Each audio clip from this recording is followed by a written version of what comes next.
Hello, Internet! I'm HamsterBomb. And I'm Timothy. And you guys are joining us for the first ever episode of the Pokedex Paradox. This is going to be an ongoing series. We're going to be coming up with a bunch of different Pokemon who you start reading little tidbits about in these laws of physics. Well, you can clearly tell that their Pokedex entries were written by 10-year-old kids sent off into the world by researchers who were too lazy to do the work for themselves.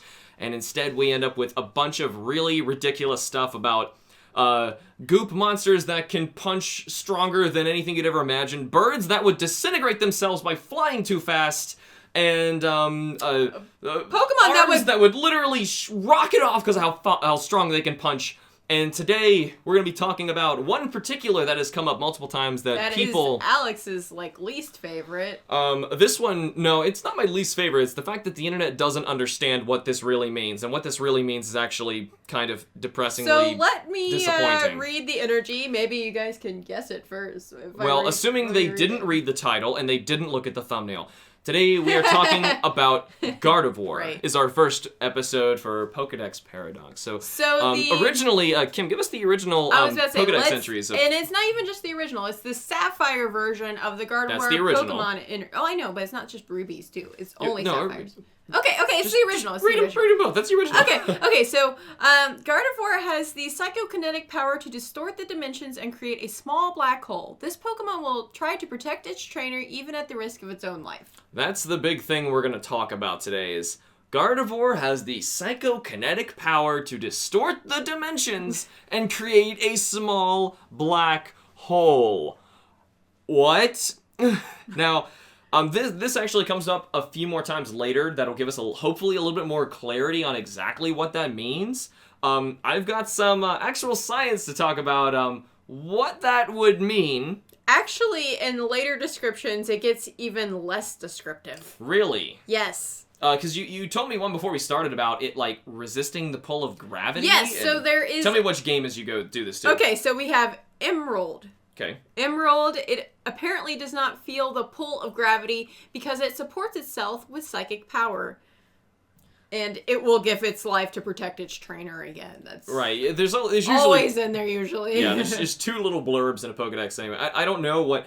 I'm thinking, what did these 10-year-olds see that this Gardevoir did that made them think, oh, well, it can create black holes and it'll do anything for me. Now, see, there's also even another one here in black and white where it says to protect its trainer, it will expend all its psychic power to create a small black hole. Okay, then. I love how... Okay, that's even better, because... That's even a little different assuming, than that, by what they mean by small, it would kill their trainer. I'm sorry. So, the psychokinetic power that has it resisting gravity, I'm just gonna chalk that one up to telekinesis. You know, it's... We don't have any science behind that, but it's Pokemon, and there is clearly... They're allowed to have psychic powers. Let them have... I'm letting them have that one, you know, because that's just a sci-fi trait. And what about this other one? Gardevoir has the ability to read the future. This is Ruby. Ruby, okay. If it senses impending danger to its trainer, this Pokemon is said to unleash its psychokinetic energy at full power. You know, I've actually heard a really interesting... tidbit about knowing everything that will ever happen in the future. And the thing is, it's pretty much... You would need the world's greatest supercomputer to be able to do this, but... and not even that. It would have to be incomprehensibly great. But if you are able to calculate and predict the movements of every single atom in the universe... Or at the very least, if you want to do this on a small scale, let's just say in a city, you're calculating where every single proton, neutron, and electron is, then you know where they're going to be in a second. You know where they're going to be in 2 seconds. You know where they're going to be in 10 minutes. So you can keep moving. You'll be able to figure all of that out. So if Gardevoir has the ability to read the future and it needs to sense impending danger, what it could be doing is it could just be so smart and have, once again, I'm going to say, how about a, telepathy kind of ability where it can sense and communicate with where things are, which would inform it, if it's that brilliant, of where they're going to be. That isn't illogical. It just requires Gardevoir to be astoundingly brilliant. Well, she does have a large head. And floats, yes.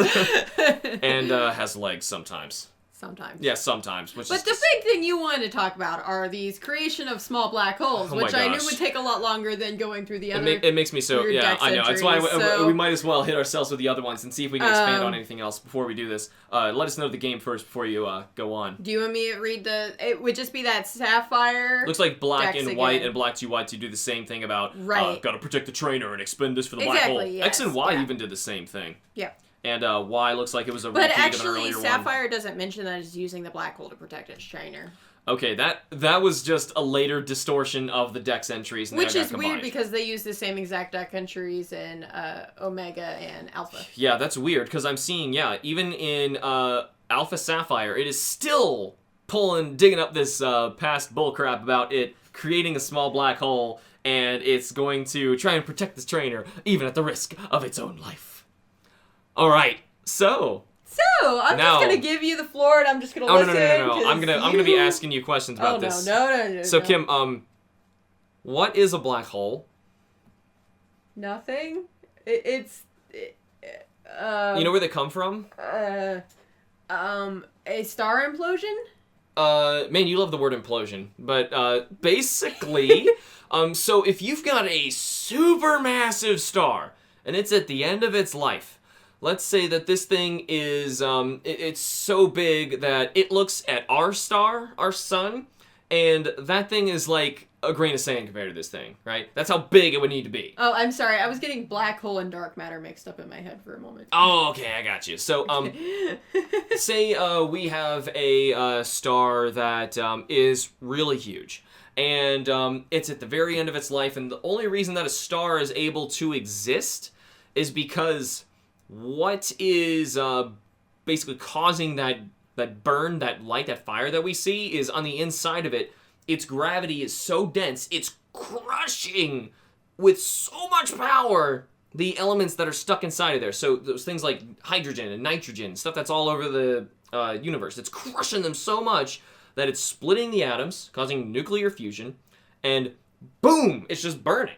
And it's going to keep crushing and burning until it runs out of fuel. When it runs out of fuel, a couple things happen. They happen kind of quick. Well, but cosmically quick as far as the universe is concerned. It's like a blink of an eye, right? So the star immediately, since it has no more fuel, it's going to suddenly succumb to its own gravity. It didn't have enough, because it's so big, before that fuel, it required that fuel to keep it that big. And then once that fuel source is gone, it's going to start falling in on itself and crushing itself and getting smaller and smaller, and denser is the word. It's going to just smash itself down super small.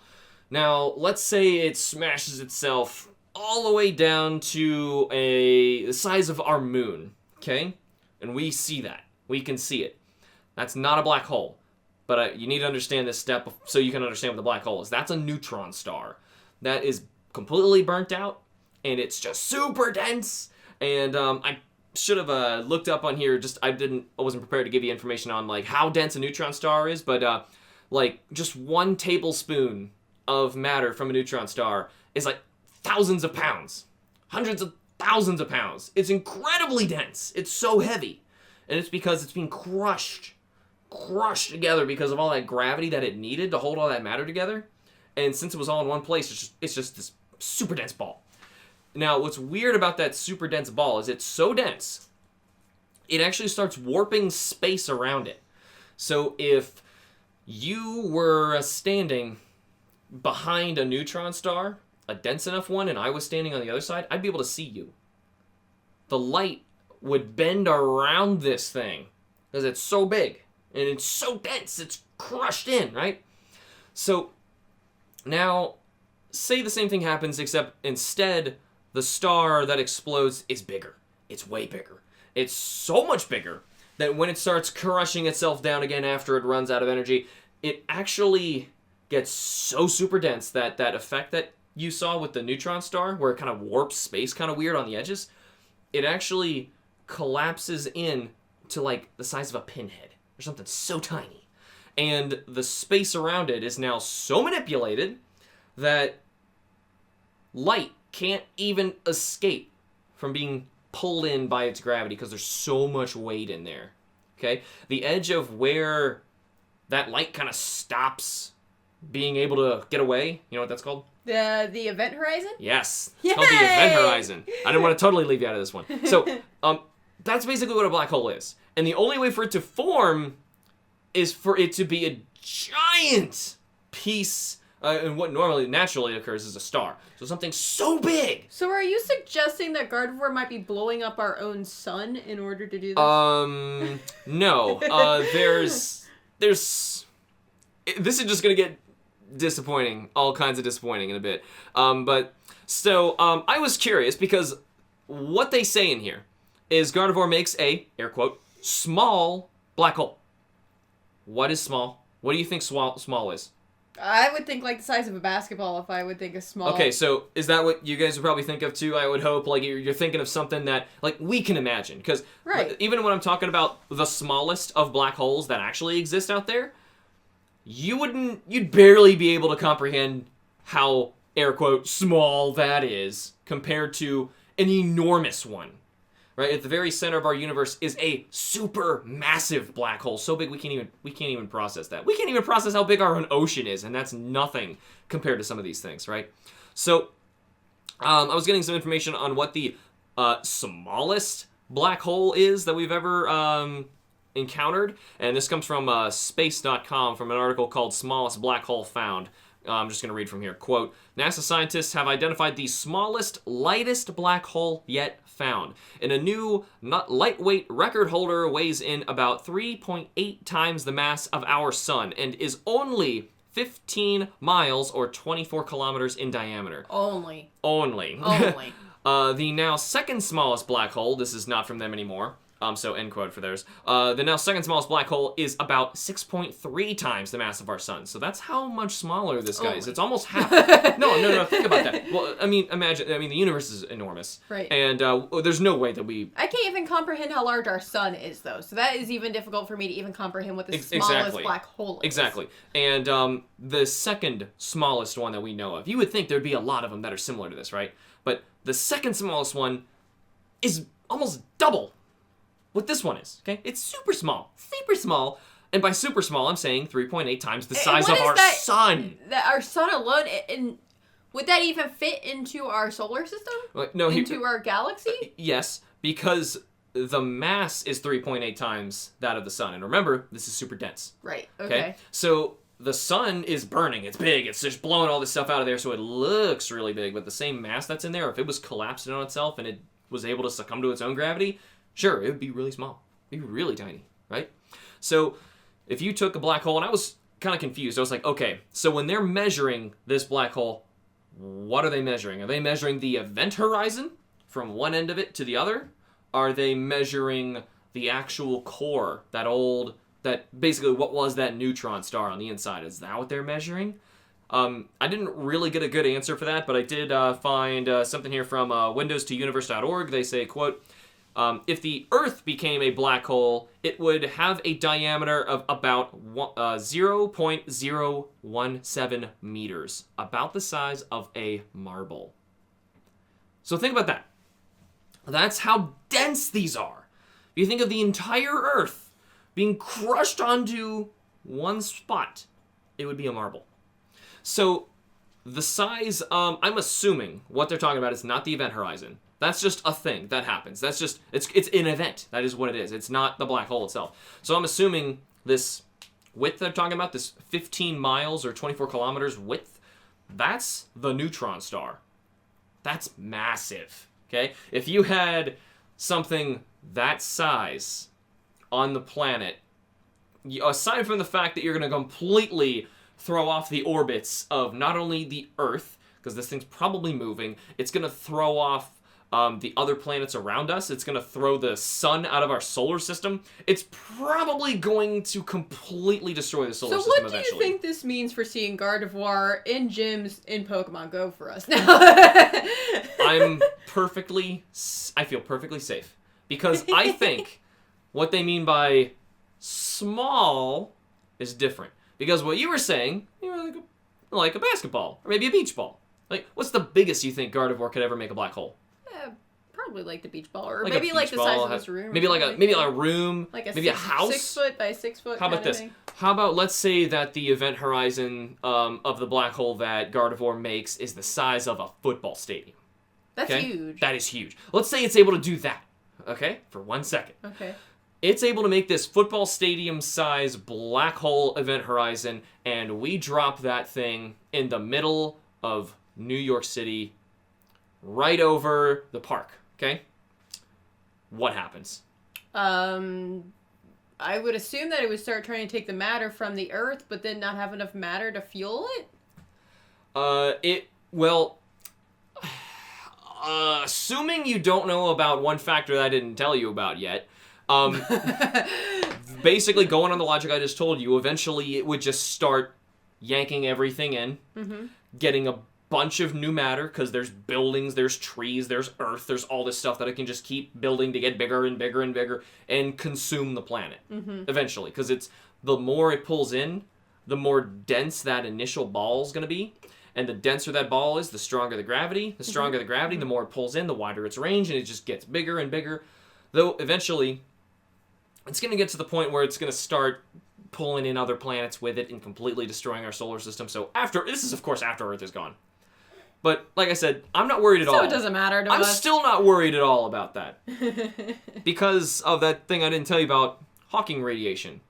Which completely ruins Gardevoir's special ability. It turns it into nothing more than a cool little party trick. And even then, you couldn't prove it happened. Because, say you have something that, the event horizon is the size of a football stadium, right? Now, think of that comparison of the Earth being crushed down into the size of a marble, okay? That event horizon is going to be super far away from that little marble, right? So if the itty-bitty little, not even a grain of sand inside of this this football stadium size event horizon, that little itty-bitty little grain of sand is so tiny that it's probably not going to get any matter sucked up to it in time for it to not just disintegrate. It's too tiny. It just can't. It doesn't physically work.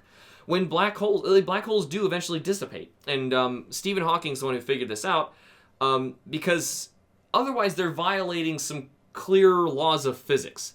You're basically, what we think is you're taking matter in and destroying it, and nothing comes out. That can't work. Why does that happen? Well, the problem is there actually is something that's coming back out, and it just took us a long time to be able to figure out what it is. And, of course, once you discover something, you slap your name onto it. Right. So it's called Hawking radiation. Basically, he discovered that these radiation particles are able to escape from the black hole, and that is its matter slowly dissipating. It's like it's irradiated and slowly losing mass. So if you were somehow able to block off, quarantine an area around a black hole, and you waited hundreds of thousands of years, that little, based on how big it is, that thing is going to slowly shrink down, and the smaller it gets, the faster it's going to shrink, because the more radiation coming out, it's going to shrink and shrink and shrink, and it's gone. So you're saying that if Gardevoir were actually physically able to make one, it would disappear in an instant? Yes. If Gardevoir were able to make one, based on even the size of what we just said, the biggest thing we can imagine Gardevoir doing, a football stadium. Even if it did one that big, it's gone immediately.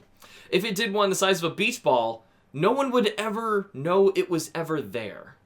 That's how pitiful this would be. But it's the most impressive, pitiful trick ever, because it would need...